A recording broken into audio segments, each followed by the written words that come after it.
क्या आ रहा है इसका answer? Omega of A with respect to B निकाला। ये ए है, ये बी है। तो परपेंडिकुलर टू लाइन जॉइनिंग देखें तो एक तो इधर वेलोसिटी होगी 16 और इधर होगी 12। 50 की भी देखें तो ये वाली वेलोसिटी आ जाएगी 30 और ये 40 आ रही होगी। ठीक है, तो ओमेगा रिलेटिव जो होता था अपना, वो होता था V A perpendicular minus V B perpendicular upon are. तो परपेंडिकुलर दोनों के अपोजिट अपोजिट हैं, तो ये 40 माइनस ऑफ -12, तो जो कि हो जाएगा अपने पास 52 और इनके बीच का डिस्टेंस है 100। 0.52 आ रहा है, यही आया 0.52 radian per second omega relative. चलो अब आगे बढ़ते हैं। अब पढ़ेंगे आज हम एंगुलर एक्सेलरेशन। नॉर्मल एक्सेलरेशन क्या होता था, जो हमने लीनियर एक्सेलरेशन पढ़ा था। लीनियर एक्सेलरेशन क्या होता था, फॉर्मूला वगैरह काइनेमेटिक्स में जो पढ़ रहे थे, rate of change of velocity with respect to time. तो ये इसकी डेफिनेशन क्या हो जाएगी, rate of change of angular velocity with respect to time. तो इट मीन्स अगर मेरे को अल्फा एवरेज डिफाइन करना है, एवरेज एक्सेलरेशन कैसे डिफाइन किया था, याद है तुम लोगों को? Average acceleration delta we by delta T, बिल्कुल। तो ये क्या हो जाएगा, delta omega upon delta T. ठीक है, या फिर ऐसे भी लिख सकते हैं omega final minus omega initial over T final minus T initial. वही अगर मेरे को डिफाइन करना होगा अल्फा इंस्टेंटेनियस, अल्फा इंस्टेंटेनियस क्या हो जाएगा अपने पास, डी ओमेगा अपॉन, क्योंकि बहुत ही कम टाइम के लिए ऑब्जर्व कर रहे हैं, D omega by D T, है ना। एक तो ये हो जाएगा, और ओमेगा को हम लिख सकते हैं डी थीटा अपॉन में डी टी, तो ऐसा भी बोल सकते हैं d square theta by D t square. और एक्सेलरेशन को याद करो, एक्सेलरेशन का एक फॉर्मूला होता था v d v by d x. तो यहाँ पर भी ऐसा हो सकता है d omega by D T, और फिर हमने क्या किया, मल्टीप्लाई कर दिया D theta D theta.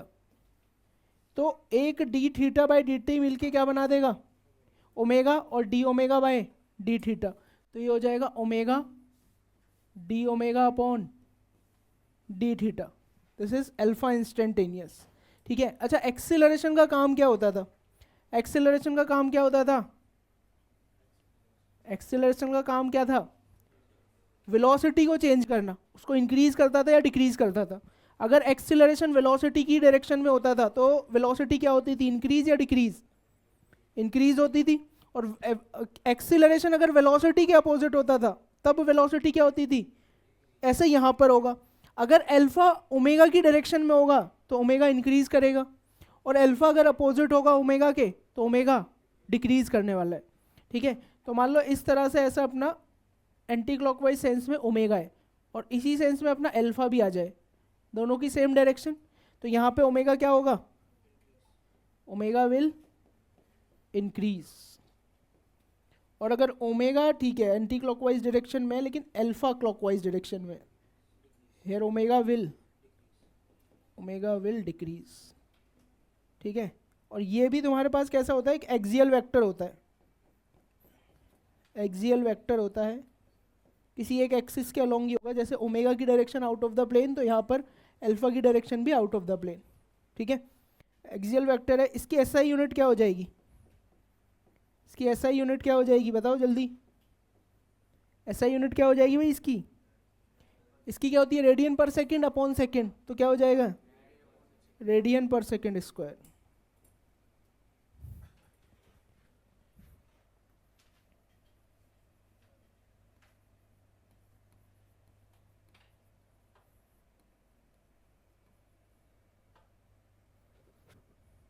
Alpha omega को चेंज करेगा।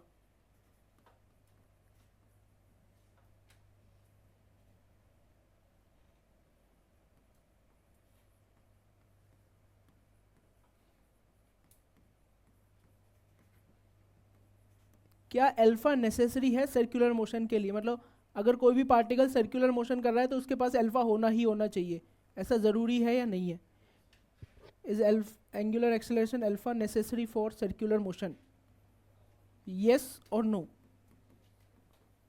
क्या लगता है तुम लोगों को कि मतलब हर एक पार्टिकल पास अल्फा होना चाहिए तभी सर्कुलर मोशन कर पाएगा, अल्फा नहीं हुआ तो सर्कुलर मोशन नहीं कर पाएगा?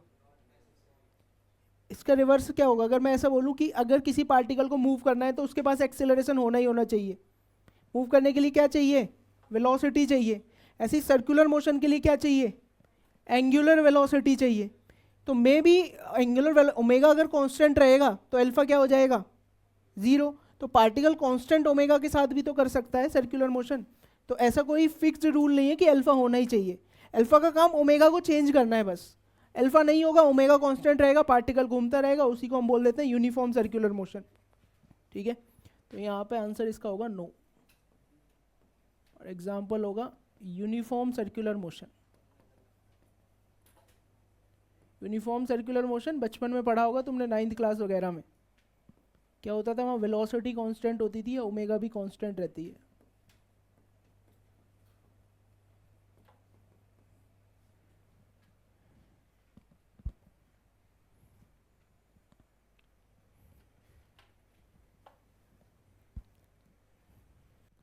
अगर हम देखें अल्फा और एक्सेलरेशन, जैसे v is equal to omega r था, है ना, तो अल्फा और एक्सेलरेशन में देखते हैं क्या रिलेशन होगा।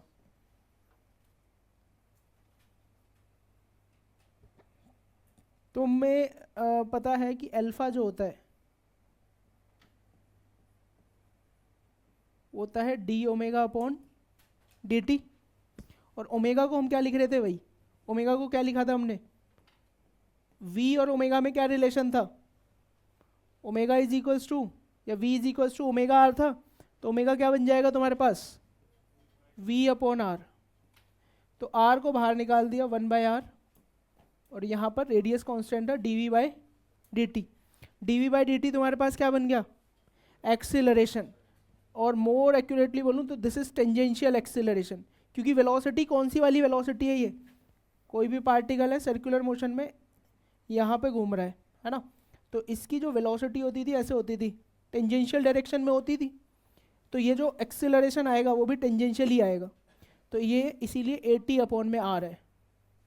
ठीक है, तो टेंजेंशियल एक्सीलरेशन जो होता है अपने पास, उसका काम क्या है? वेलोसिटी को चेंज करना। जो टेंजेंशियल वेलोसिटी है उसको चेंज करना, dv/dt। और इसी की वैल्यू हमने क्या निकाली है? Alpha are. तो AT का काम क्या है? ए टेंजेंशियल का काम है V को चेंज करना। अल्फा का काम क्या है? ओमेगा को चेंज करना। और AT का काम है V को चेंज करना। ठीक है, तो यहाँ पे V रहेगी और इसी डायरेक्शन में कुछ AT बना देते हैं हम। V और AT अगर दोनों सेम डायरेक्शन में, तो इस केस में ये वेलोसिटी क्या होगी? बढ़ती जाएगी, V इंक्रीज करेगी। ठीक है, और ऐसी एक सर्कुलर पाथ बना लो, यहाँ पे दिखा दो कि V इधर है लेकिन टेंजेंशियल एक्सीलरेशन इसके जस्ट अपोजिट है, तो मतलब V की वैल्यू डिक्रीज हो जाएगी। It is tangential acceleration।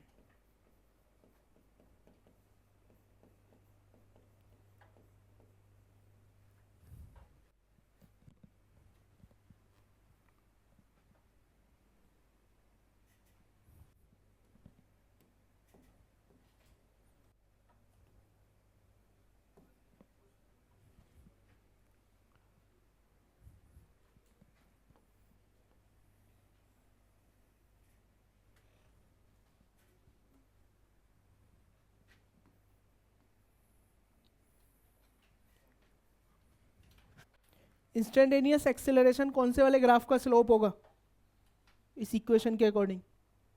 किस ग्राफ का स्लोप ए इंस्टेंटेनियस देगा तुम्हें? ओमेगा वर्सेस टी ग्राफ का स्लोप ए इंस्टेंट अल्फा इंस्टेंटेनियस देगा। ठीक है, तो सर्कुलर मोशन में दो एक्सेलरेशन होते हैं। एक होता है सेंट्रीपिटल एक्सेलरेशन जो तुमने पढ़ा होगा 9th वगैरह में, अभी भी हम पढ़ेंगे उसको। और एक होता है AT। वहाँ पे हमने AT की कभी बात ही नहीं करी थी क्लास 9th में। तो जो सेंट्रीपिटल एक्सेलरेशन वो बताया गया होगा तुम्हें कि सेंटर की तरफ लगता रहता है हमेशा, तो उसका काम होता है पार्टिकल को घुमाने का काम, ठीक है, पाथ को चेंज करना। और एटी का काम क्या होता है, इसकी स्पीड को इंक्रीज या डिक्रीज करना, टेंजेंशियल एक्सेलरेशन का काम। इसका घुमाने से कोई लेना देना नहीं है, इसका काम है सिर्फ वी को बढ़ाना या वी को घटाना। हाँ, मॉड वी मतलब स्पीड हो गया ना, मॉड वी लिख ले, वो एक ही बात है, मतलब ऐसा भी लिख देते हैं कि मैग्नीट्यूड ए टी को D mod we upon D T.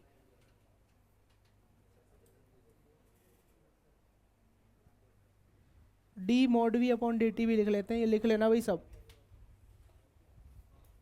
बस वेक्टर साइन नहीं लगाया, इसका मतलब मैं स्पीड को डिफरेंशिएट करता हूँ, ठीक है। वहाँ पर भी वही है, magnitude of velocity is speed, तो स्पीड का डिफरेंशिएशन है टाइम के साथ। Find omega when alpha will be 0। Same question हमने किया था उधर भी, काइनेमैटिक्स में भी सेम यहाँ पर है। हो गया क्या? पहले अल्फा निकाल लो। अल्फा कैसे निकालेंगे? अल्फा क्या होगा अपने पास? Alpha is D omega over D T, तो अल्फा यहाँ से आ जाएगा 8 माइनस 2t। तो अगर हम अल्फा को 0 पुट कर रहे हैं, मतलब 8 माइनस 2t क्या हो जाएगा? 0। t की वैल्यू कितनी आ जाएगी? 4 सेकेंड। तो t इज इक्वल्स टू 4 पे ओमेगा पूछा हुआ है, तो ये हो जाएगा 8 इंटू 4 माइनस 4 का स्क्वायर, 16 आ रहा है। अभी हमें थीटा भी निकालना है, ओमेगा की हेल्प से हम थीटा निकाल सकते हैं। कैसे निकालेंगे थीटा? ओमेगा हमें दे रखा है 80 माइनस टी स्क्वायर, हमें थीटा निकालना है, तो ओमेगा को हम लिख सकते हैं D theta over D T is equals to 80 minus T square. तो D theta is equals to 80 minus T square D T. और ऐसी फॉर्म दिखती है तो क्या करते हैं अपन? इंटीग्रेशन 0 टू 4 सेकेंड तक, तो हो जाएगा delta theta is equals to 4t square minus t cube by 3, 0 to 4, तो ये हो जाएगा 4 को करेंगे 16 इंटू 4 64 माइनस फिर से ही 64 बाई 3 आ जाएगा, तो 128 बाई 3 आ रहा है क्या? 128 बाई 3 रेडियन पर सेकेंड। इतना एंगल वो घूम चुका होगा, radian, sorry radian, radian.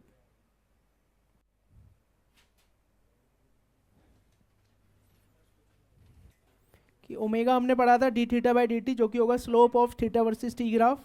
Alpha is D omega by D T, जो कि होगा slope of omega versus T graph. Delta theta के लिए हमें इंटीग्रेट करना पड़ेगा ओमेगा डी टी को, और ये बन जाएगा area under omega versus T graph.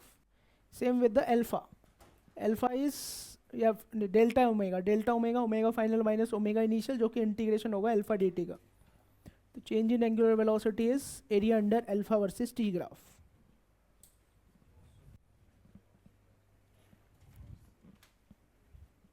चलिए भाई, अब आगे बढ़ते हैं। नेक्स्ट है काइनेमैटिक्स ऑफ सर्कुलर मोशन। जो इक्वेशन काइनेमैटिक्स में वहाँ पे देखी थी सेम यहाँ पर होंगी, ठीक है। यहाँ पे बस नोटेशन, ओमेगा को हम यूज़ करेंगे as a final angular velocity, final angular velocity, ठीक है। और ओमेगा नॉट, जिसको हम यू लिखते थे, अब वो ओमेगा नॉट बन चुका है, इनिशियल एंगुलर वेलोसिटी। और ए की जगह आ गया alpha, that is angular acceleration. और एंगुलर डिस्प्लेसमेंट को हम यूज़ करेंगे थीटा से, theta is angular displacement, angular displacement. और टी तुम लोग जानते ही हो, टी होता है टाइम। इक्वेशन अगर मैं लिखूं, लीनियर मोशन और सर्कुलर मोशन,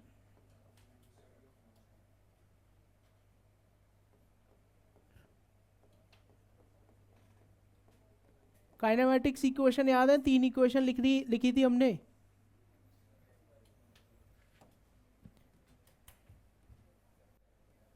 देखो, अरे सुनो, पहली इक्वेशन क्या थी? v is equals to u plus A t, तो यहाँ पर क्या बन जाएगा, v की जगह ओमेगा और u की जगह ओमेगा नॉट, a की जगह alpha into T.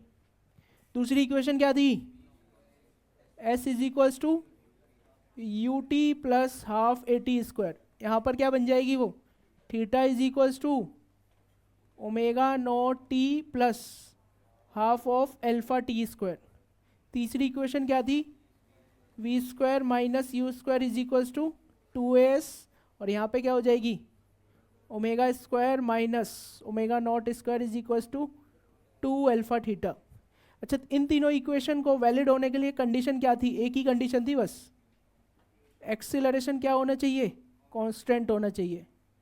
The same way इन तीनों, ये तीन इक्वेशन भी कब वैलिड है, जब अल्फा अपने पास क्या रहेगा, कांस्टेंट रहेगा। अदरवाइज तो हमें इंटीग्रेशन डिफरेंशिएशन करके ही निकालना पड़ेगा।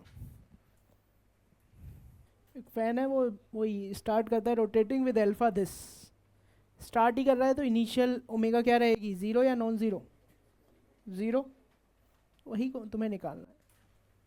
पहले पार्ट में थीटा लिखना है, तो थीटा इज इक्वल्स टू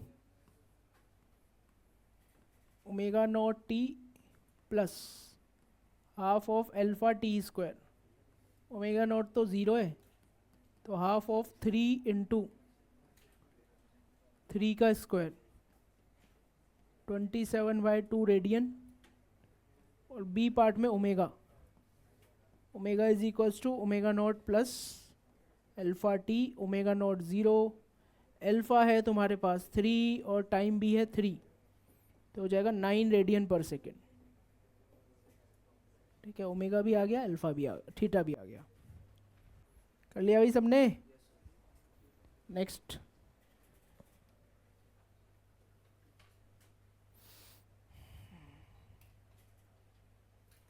दे रखा है तुम्हें ट्रक की एंगुलर स्पीड है व्हील की, वो 900 आरपीएम से 2460 आरपीएम कर दी है।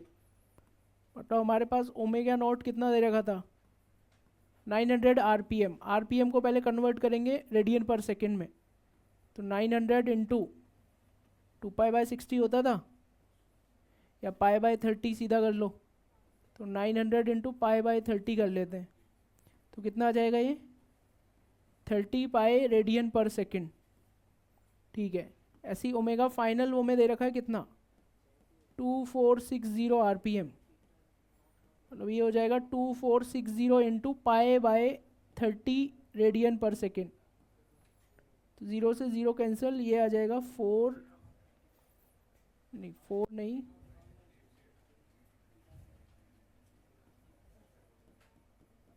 82 आ रहा है, ये इतना ही आ रहा है।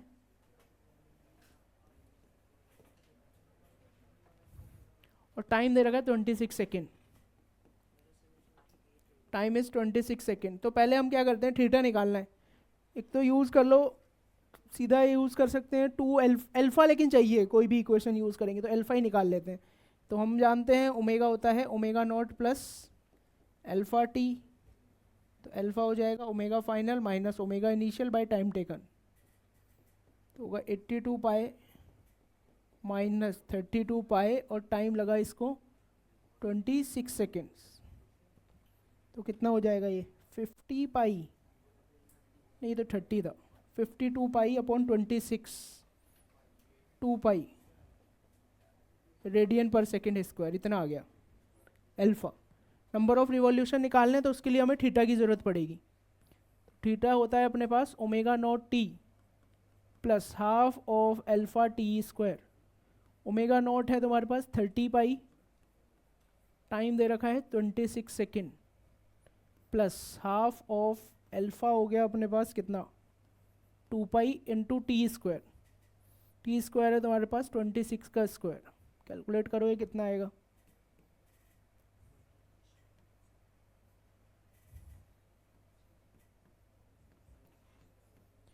सेवन 780 पाई और 26 कितना होता है 676, हो जाएगा 6 5 का 1456 पाई आ रहा है थीटा। लेकिन ये किस में आया है, हमें निकालना क्या था, रेवोल्यूशंस। तो क्या करेंगे अब, रिवॉल्यूशन निकालने के लिए? हमें पता है कि डिवाइड करना पड़ेगा कि एक रिवॉल्यूशन मतलब कितना होता है, एक रिवॉल्यूशन मतलब 2 पाई रेडियन। तो एक रेडियन का मतलब क्या हो गया, 1/2 पाई रिवॉल्यूशन। तो हो जाएगा 1456 पाई डिवाइडेड बाय 2 पाई रिवॉल्यूशन। कितना हो गया ये, 728। तो 728 रिवॉल्यूशंस उसने कर लिए होंगे, 728 टाइम्स व्हील घूम गया होगा। अब इस चैप्टर का मोस्ट इंपॉर्टेंट पार्ट आने जा रहा है, जो जिधर से प्रॉब्लम पूछे जाते हैं, ध्यान से सुनना अब। चलो नेक्स्ट है acceleration in circular motion. Circular motion में दो एक्सीलरेशन होते हैं, जैसा कि मैंने बताया था, एक होता है सेंट्रीपिटल एक्सीलरेशन, एक होता है टेंजेंशियल एक्सीलरेशन। ठीक है, तो हमने दो डायरेक्शन मान ली अपने मन से नहीं, डिफाइन ही किया, इनको पोलर कोऑर्डिनेट बोलते हैं। एक है हमेशा क्या है, रेडियस के अलोंग है। रेडियस के अलोंग जो रेडियस वेक्टर ऐसे बनेगा ना, अगर रेडियस वेक्टर बनाएंगे किसी भी पॉइंट पे, तो रेडियस वेक्टर के अलोंग जो भी डायरेक्शन थी उसको बोला रेडियल डायरेक्शन। और एक थी अपने पास टेंजेंट के अलोंग डायरेक्शन, जिसको हमने बोला theta cap, and this is tangential direction. तो सर्कुलर मोशन में हर इंस्टेंट पे दो एक्सीलरेशन होंगे, एक होगा रेडियल डायरेक्शन में और एक होगा टेंजेंशियल डायरेक्शन में। ठीक है, रेडियल एक्सीलरेशन का काम होगा इसको घुमाना, जिसको हम बोलते हैं सेंट्रीपिटल एक्सीलरेशन, और एक होगा टेंजेंशियल एक्सीलरेशन, जिसका काम है पार्टिकल की स्पीड को चेंज करना। जैसे यहाँ पे देखो, हर एक पॉइंट पे मैंने क्या दिखाया है, सेंटर की तरफ AC। अब देखो, अब AC घुमा कैसे रहा है ये हमें कैसे पता चला, ऑल्दो AC की हमने डेरिवेशन कर ली थी काइनेमेटिक्स में ही, है ना। AC कैसे घुमा रहा है, ये देखो सिंपल सा लॉजिक है। जैसे अगर हम बोलते हैं वेलोसिटी इधर और एक्सीलरेशन भी इधर, तो इस केस में वेलोसिटी क्या होती है, इंक्रीज होती है। अगर हम बोलें वेलोसिटी इधर है और एक्सीलरेशन इसके अपोजिट है, तो इस केस में वेलोसिटी क्या होती है, डिक्रीज करती है। ठीक है, और अगर ऐसा केस हो कि भाई वेलोसिटी या फिर एक्सीलरेशन इधर है और वेलोसिटी इधर है, इसके परपेंडिकुलर है, अब हमें पता है ये एक्सीलरेशन ना तो v की वैल्यू को इंक्रीज कर सकता है ना डिक्रीज कर सकता है। तो ऐसा एक्सीलरेशन क्या करेगा, अब एक्सीलरेशन तो है, पर जैसे एक्सीलरेशन तो है, तो ये एक्सीलरेशन क्या करता है, हमेशा पार्टिकल की डायरेक्शन चेंज करता है।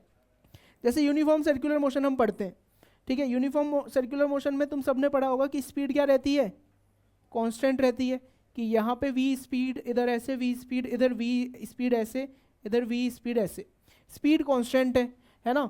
स्पीड कांस्टेंट से हमें ये क्या लगता है, अगर dv/dt करके देखें तो एक्सेलरेशन क्या होगा, 0 होगा। लेकिन यहाँ पर हमने देखा कि भाई स्पीड तो कांस्टेंट है बट वेलोसिटी इज चेंजिंग। क्यों, वेलोसिटी वेक्टर क्वांटिटी है, उसके पास मैग्नीट्यूड भी और डायरेक्शन भी है। ऑल्दो चलो ठीक है, मैग्नीट्यूड कांस्टेंट है v, बट डायरेक्शन चेंज हो रही है। डायरेक्शन चेंज हुई मतलब वेलोसिटी वेक्टर चेंज हुआ, और वेलोसिटी वेक्टर को चेंज कौन कर सकता है, एक्सीलरेशन। एक बात हमें यहाँ से क्लियर थी कि यहाँ पे एक्सीलरेशन तो होगा, पर एक्सीलरेशन अगर वेलोसिटी की डायरेक्शन में आया तो क्या होगा, v की वैल्यू को चेंज कर देगा, स्पीड चेंज कर देगा।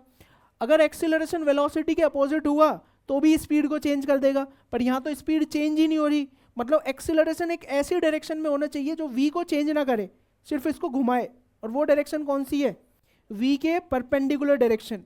तो इसीलिए इस केस में एक्सीलरेशन क्या होता है, सेंटर की तरफ होता है AC, और AC का काम क्या है, क्या इसका काम v को चेंज करना है, स्पीड को चेंज करना है, इसका काम क्या है, इसका काम है पार्टिकल को घुमाने का। ठीक है, अब वहीं अगर मैं बोल दूं कि ऐसा समझो मेरे को अब v भी चेंज करना है, ठीक है, मेरे को क्या करना है, इंक्रीजिंग स्पीड के साथ सर्कुलर मोशन कराना है, v को चेंज करना है। तो यहाँ से ये बात क्लियर है कि v को चेंज करना है, या तो v के डायरेक्शन में एक्सीलरेशन लगाओ या v के अपोजिट लगाओ। तो हमने क्या किया भाई, एक एक्सीलरेशन और लगा दिया, हमको v की वैल्यू इंक्रीज करनी थी।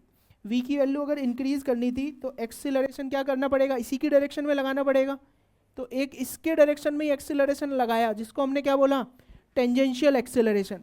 अच्छा, इस टेंजेंशियल एक्सीलरेशन का काम क्या, पार्टिकल को घुमाना है, इसका काम घुमाना है या नहीं है, इसका काम क्या है फिर, वेलोसिटी को चेंज करना है, वेलोसिटी को नहीं, स्पीड को चेंज करना इसका काम है, स्पीड को चेंज करेगा। इसीलिए हमने इसको डिफाइन भी किया क्या है, कि ये स्पीड को चेंज करता है, और स्पीड को हम बोलते हैं it is magnitude of velocity. तो dv/dt, या फिर सिंपली ऐसे भी लिख लेते हैं dv/dt, जहाँ पर v अपने पास स्पीड रहेगी, at का काम सिर्फ स्पीड को चेंज करना है।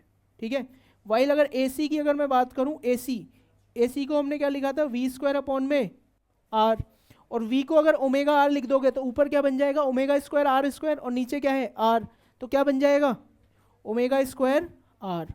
तो ये सेंट्रीपिटल एक्सेलरेशन का फॉर्मूला हो गया। ओके तो दो एक्सेलरेशन हो गए, एक तो हो गया एसी और एक हो गया एटी, जैसे यहाँ पे भी दिख रहा होगा। अब देखो एक एक्सेलरेशन एसी इधर है, एटी उधर है, नेट एक्सेलरेशन किधर जाएगा, इन दोनों का वेक्टर सम, इन दोनों का अगर मैं वेक्टर सम करूं तो नेट है इन दोनों का वेक्टर सम, तो इस तरह से कुछ जाएगा। और मान लेते हैं ये हॉरिजॉन्टल के साथ एंगल थीटा बना रहा है, तो ये होगा अपने पास ए नेट। ए नेट क्या हो जाएगा अपने पास, बताओ ए नेट क्या होगा, वेक्टर रिलेशन। ए नेट किस किस का रिजल्टेंट है, ए सी और ए टी का, तो A net is A C vector plus A T vector. ठीक है, अगर मैग्नीट्यूड की बात करूं मैं, नेट इसका मैग्नीट्यूड क्या होगा, ए सी और ए टी दोनों क्या है परपेंडिकुलर हैं, और दो परपेंडिकुलर वेक्टर्स का रिजल्टेंट क्या होता है ए स्क्वायर प्लस बी स्क्वायर, तो ए सी का स्क्वायर प्लस ए टी का स्क्वायर हो जाएगा। ठीक है, अब अगर एंगल भी पूछ ले कि नेट एक्सेलरेशन का एंगल बताओ ए सी के साथ कितना होगा, तो हम क्या डिफाइन करेंगे, टेन थीटा। टेन थीटा की वैल्यू बताओ क्या होगी, टेन थीटा की वैल्यू होगी ए टी अपॉन में ए सी। क्या इतनी बात क्लियर है भाई सबको, ए टी और ए सी का काम समझ में आ रहा है। अच्छा अब ये बताओ कि दोनों एक्सेलरेशन है ठीक है, लेकिन एक ऐसा एक्सेलरेशन है जिसके बिना तो सर्कुलर मोशन हो ही नहीं सकता, वो कौन है, ए टी या ए सी। ऐसा एक्सेलरेशन जिसके बिना सर्कुलर मोशन पॉसिबल ही नहीं है, ए सी। तो A C is necessary for circular motion, A T necessary नहीं है। ए टी क्योंकि उसका काम सिर्फ वी के मैग्नीट्यूड को चेंज करना है, घुमाने से उसका कोई लेना देना नहीं है। तो ए सी ही वो एक्सेलरेशन है जो सर्कुलर मोशन करा रहा है, ए टी तो बस स्पीड को चेंज करता जा रहा है। ये वी स्क्वायर अपॉन में आर पूरी डेरिवेशन करवा रखी है, काइनेमेटिक्स वाले नोट्स खोल के देखना उसमें, अब डेरिवेशन में नहीं जाऊंगा मैं। अरे बहुत लेंदी डेरिवेशन है भाई, अभी समझ लो भाई वी स्क्वायर बाय आर होता है बस, काइनेमेटिक्स के नोट खोलो मिल जाएंगे वहाँ पे, करवा रखी है। ठीक है तो लिख लो एक्सीलरेशन इन सर्कुलर मोशन, और यहीं से लिखना स्टार्ट कर दो, वो लिखने की जरूरत नहीं है। टॉपिक लिख लो acceleration in circular motion, radial tangential direction तुम्हें क्लियर ही है। तो नेक्स्ट पॉइंट लिखो अगर नोट कर लिया तो, लिखो there are two types of acceleration, there are two types of acceleration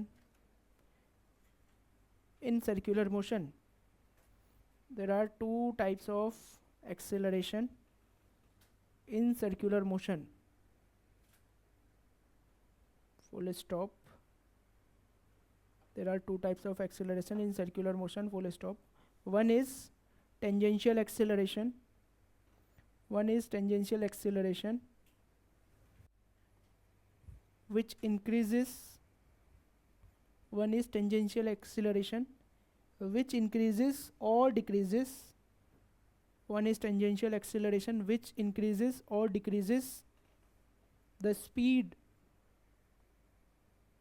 of the particle, which increases or decreases the speed of the particle, while the other is which increases or decreases the speed of the particle, while the other is centripetal or radial acceleration, while the other is centripetal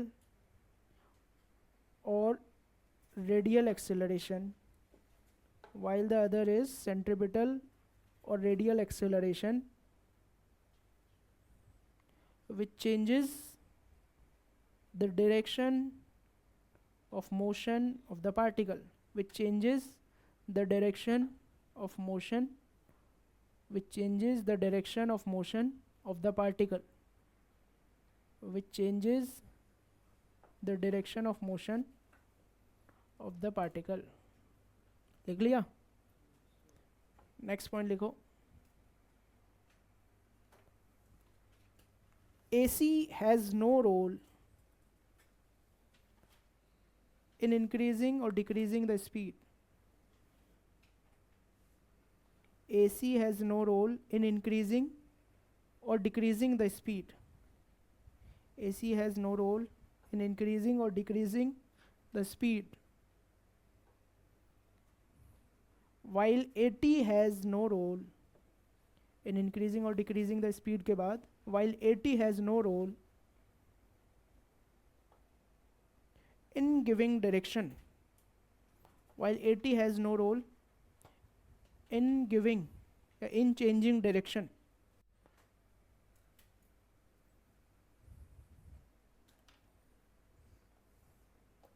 Next लिखो AC always acts towards the center of the circle. AC always acts towards the center of the circle. AC always acts toward the center of the circle.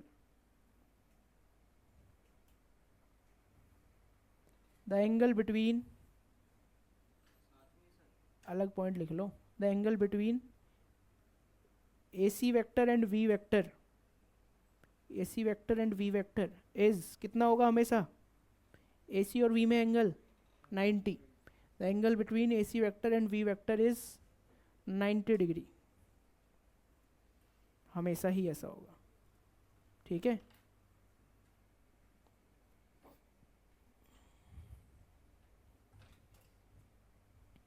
Next लिखो, in uniform circular motion AT is 0. In uniform circular motion speed is constant, ऐसे लिखना. In uniform circular motion speed is constant. In uniform circular motion speed is constant, but velocity is changing. But velocity is changing.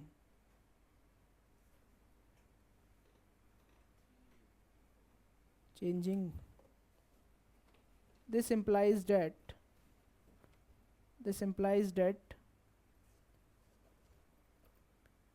AT is 0. This implies that AT is equals to 0. AT is equals to 0 and AC is equals to V square by R या omega square R. तो uniform circular motion में सिर्फ एक ही acceleration होगा जो कि centre की तरफ होगा. AT कुछ रहेगा नहीं और AC की value V square by R या ओमेगा स्क्वायर R रहेगी. इतनी बात क्लियर है सबको? तो यूनिफॉर्म सर्कुलर मोशन में ये डायग्राम बना लेना, मतलब 3-4 जगह वेक्टर शो कर दो बस.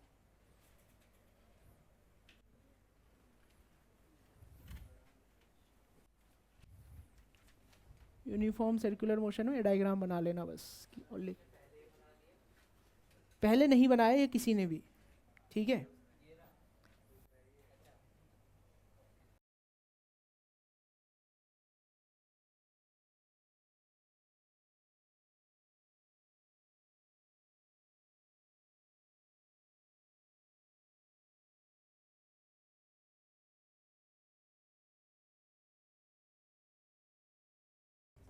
प्रॉब्लम देखो, वेलोसिटी इंक्रीजिंग डिक्रीजिंग कांस्टेंट, तुम्हें बताना है वी वेक्टर और ए नेट के बीच का एंगल एक्यूट होगा, ऑब्ट्यूज होगा, राइट एंगल होगा, लेस देन 90, ग्रेटर देन 90 और इक्वल्स टू 90. करो, चलो. सिंपल सा प्रॉब्लम है, इससे समझ में आएगा तुम्हें कितना समझ आया. क्या भाई आया या नहीं बाकी बच्चों का? देखो एक एक्सीलरेशन तो हमेशा हमें पता ही है, सेंटर की तरफ तो होगा ही होगा तीनों में.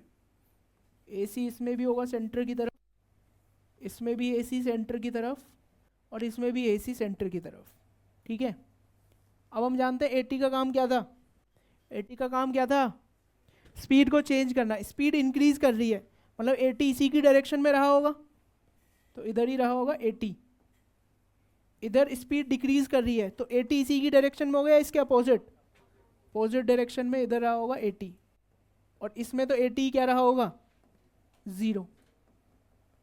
तो AC इधर है तो इसी डायरेक्शन में क्या हो जाएगा अपना? A नेट हो जाएगा. तो यहाँ पर A नेट भी इधर ही और V परपेंडिकुलर है, तो यहाँ पे तो थीटा सीधा दिख गया कितना है? 90 डिग्री. ठीक है. इस केस में देखें AC इधर है, AT इधर है, नेट एक्सेलरेशन क्या आएगा? इस तरह से कुछ आने वाला है. A नेट और स्पीड में कितना एंगल हो गया? ये ग्रेटर देन 90. तो यहाँ पर थीटा अपने पास मिल गया ऑब्ट्यूस, ग्रेटर देन 90. यहाँ अगर देखें तो A नेट इन दोनों का रिजल्टेंट होगा. A नेट और स्पीड में एंगल थीटा, यहाँ पर थीटा क्या है? Less than 90 degree. तो एक्यूट ऑब्ट्यूज राइट एंगल हुआ भाई, हुआ। ओमेगा क्या होता है? ओमेगा फॉर्मूला बताओ। ओमेगा का क्या होता है formula? Omega is v by r. तो कितना हो जाएगा? 2/2, that is 1 radian per second. अच्छा, एटी क्या होगा इस केस में? 0 होगा। इट मीन्स एल्फा आर भी क्या हो जाएगा? क्योंकि एटी अल्फा आर होता था तो अल्फा भी क्या हो गया? 0 हो गया। ए सी क्या होगा अपने पास? V²/R या ओमेगा स्क्वायर आर। तो कितना हो जाएगा ये? 2। 2 कहाँ से हो जाएगा? अच्छा हाँ, 2 ही तो होगा, सही तो है। 2 मीटर पर सेकेंड स्क्वायर। ए नेट किसके बराबर आ जाएगा जब 80 0 है? तो ए सी के बराबर। तो ए नेट भी होगा 2 मीटर पर सेकेंड स्क्वायर, है ना। तो बस यहाँ पे होगा ए सी तुम्हारे पास। बस कर लिया था भाई सबने ये। चलो फिर इसको करो। किसकी? ए सी नॉर्मल एक्सेलरेशन है, एंगुलर वर्ड बोला उसमें, तो क्या यूनिट होगी? Metre per second square. Omega alpha a t a c a net, और ए नेट और ए सी के बीच का एंगल भी बताना है। करो। ओमेगा क्या आएगा? ओमेगा ओमेगा होगा V/R, जो कि होगा 4T/2। तो ओमेगा आ गया 2T। अल्फा अगर मैं निकालूं तो अल्फा होता है d⍵/dt, 2 radian per second square. Eighty अगर मैं निकालूं, एटी एटी वैसे dV/dt भी होता है और अल्फा आर भी होता है, कैसे भी निकाल सकते हो। तो dV/dt कितना आ जाएगा? 4 मीटर पर सेकेंड स्क्वायर। ठीक है। और ए सी निकालें तो ए सी क्या होगा अपने पास? V²/R। तो V² की वैल्यू कितनी हो जाएगी? 16T²/R दे रखा है 2, तो ये हो गया 8T²। लेकिन हमें कब पूछा हुआ है? T=4 पे, तो ये हो जाएगा 8 × 4 का स्क्वायर। तो कितना आ जाएगा ये? 16 × 8, 108 हो जाएगा। 108, 128 होगा, हाँ 128। ठीक है, इतना हो जाएगा अपने पास। क्या यूनिट होगी इसकी? Metre per second square. A T की वैल्यू आ गई, ए सी की वैल्यू भी आ गई। ए नेट क्या हो जाएगा? ए नेट होगा √ए सी² प्लस ए टी का स्क्वायर। तो √ए सी हो जाएगा 128 प्लस 4 इतना मीटर पर सेकेंड स्क्वायर होगा। उसकी वैल्यू फाइंड कर लेंगे। अच्छा, वेलोसिटी टाइम के साथ बढ़ रही थी या घटती जा रही है? इंक्रीज हो रही है, डिक्रीज हो रही है? इंक्रीज हो रही है, तो ए टी इसी की डायरेक्शन में रहेगा, ए सी सेंटर की तरफ आएगा। दोनों का रिजल्टेंट क्या हो जाएगा अपने पास? ए नेट होगा।